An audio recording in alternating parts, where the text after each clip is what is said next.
here were opium dens where one could buy oblivion.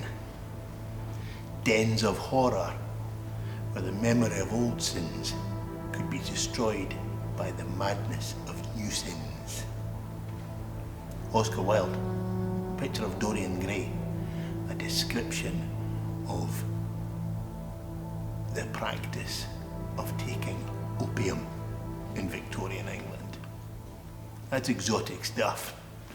It also harks back to misunderstanding the nature of this drug and a horrific history of the British Empire's involvement in the propagation of the opium poppy in the Indian subcontinent, and in particular the very deliberate exploitation of the Chinese market and the imposition of the trade on the Chinese through 2 opium wars. Shocking, fascinating, but enough of the big history of empire.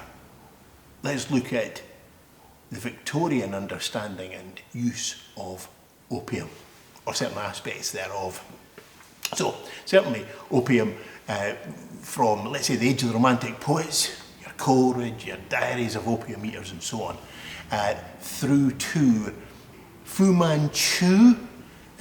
Remember the black and white films? That's part of my youth.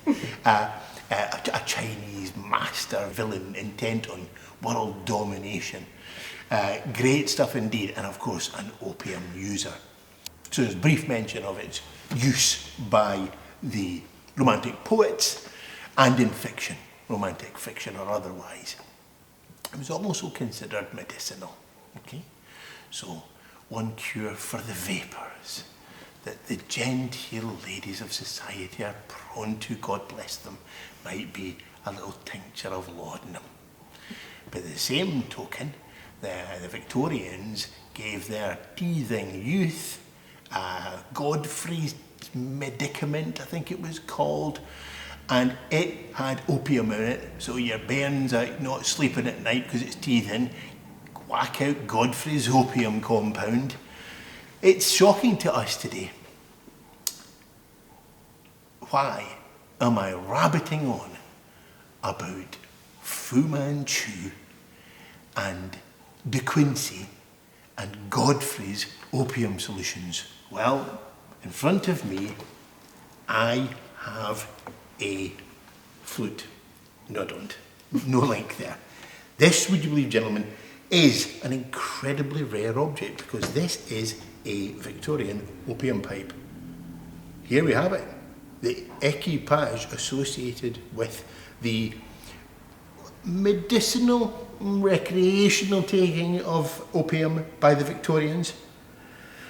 This is a fascinating and rare object, truly rare.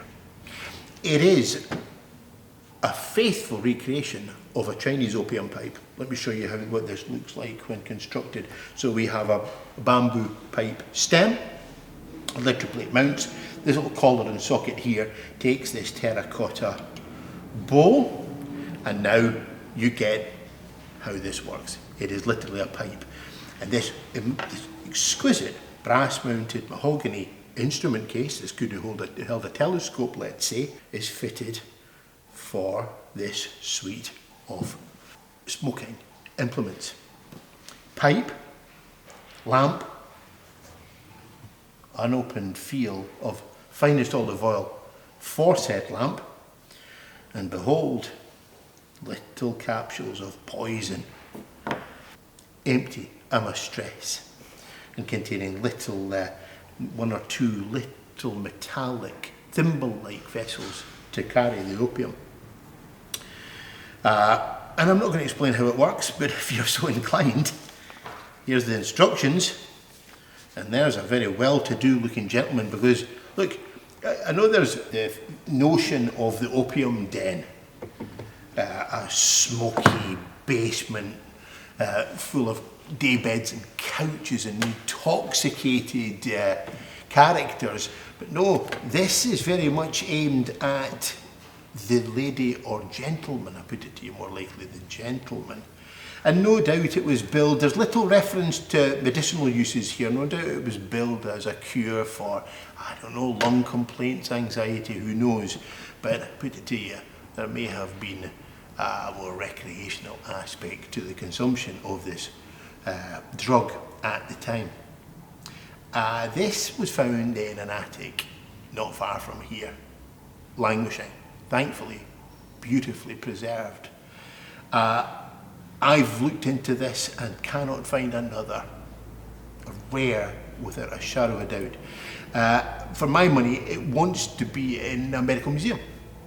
This is clearly a rare survival and gives us an insight into an aspect of Victorian culture that I think seldom will dip into otherwise. Fascinating thing. What's it worth? Frankly, I've no idea. I think there's £1,000 or £2,000 in this. But we'll know soon enough when it goes under the hammer later this week. What a thing.